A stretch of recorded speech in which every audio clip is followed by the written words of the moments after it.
এরা বিয়ে করে চলে এলো আর আমরা এখানে বসে আছি যে হ্যাঁ এখানে দেখবো যে বিয়ে দেখবো, আর এরা বিয়ে করে সব ঢুকে গেল। হ্যাঁ, আজ একটা মিষ্টি প্রেমের গল্প নিয়ে চলে এসেছি। মধ্যে একটা রেজিস্ট্রি গল্প, ছোট্ট মেয়ে ছোট্ট ছেলের। তো সেটা হচ্ছে বোলপুর শান্তিনিকেতন আর সঙ্গে হচ্ছে চন্দননগর। তো এটা তো খুব ভালো লাগলো কম্বিনেশনটা, আর দুজনা খুবই ভালো। আগেও একটু দেখলেন।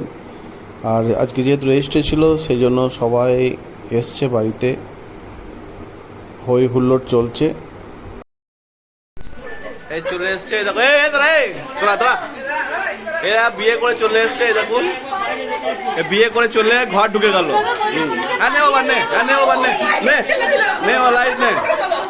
এরা বিয়ে করে চলে এলো আর আমরা এখানে বসে আছি যে হ্যাঁ এখানে দেখবো যে বিয়ে দেখবো, আর এরা বিয়ে করে সব ঢুকে গেল। হ্যাঁ, কি অবস্থা এগুলো সব। হ্যাঁ,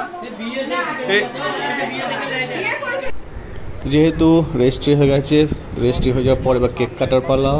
তো একটা কেক নিয়ে আসা হয়েছিল, গল্পের ইন্ডের দিকে যাচ্ছে, আর সেটা হচ্ছে দুজনা নায়িকার, আর একটা হচ্ছে দুটো হচ্ছে রিং সেরিমনি যেটা বলি আমরা। তো এখানেও আজকে সেই ব্যবস্থা করা হয়েছিল। আর বাড়িতে সব কুটুম এসছে, লোকজন সব আছে, সঙ্গে মজাও চলছে। সঙ্গে সব বন্ধু বান্ধব আনতে।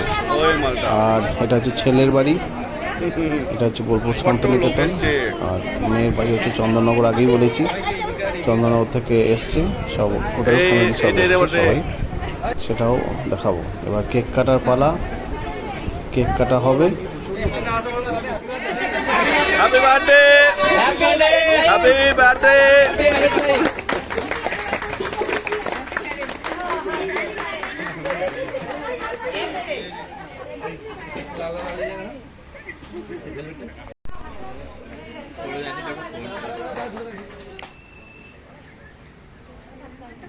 তুমি আঙুল ধরে আছিস না আংটি ধরে আছিস?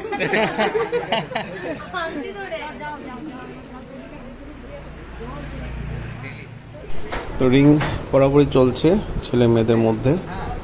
এটা এখন যেহেতু ট্রেন্ড হয়ে গেছে সব বাড়িতেই প্রায়।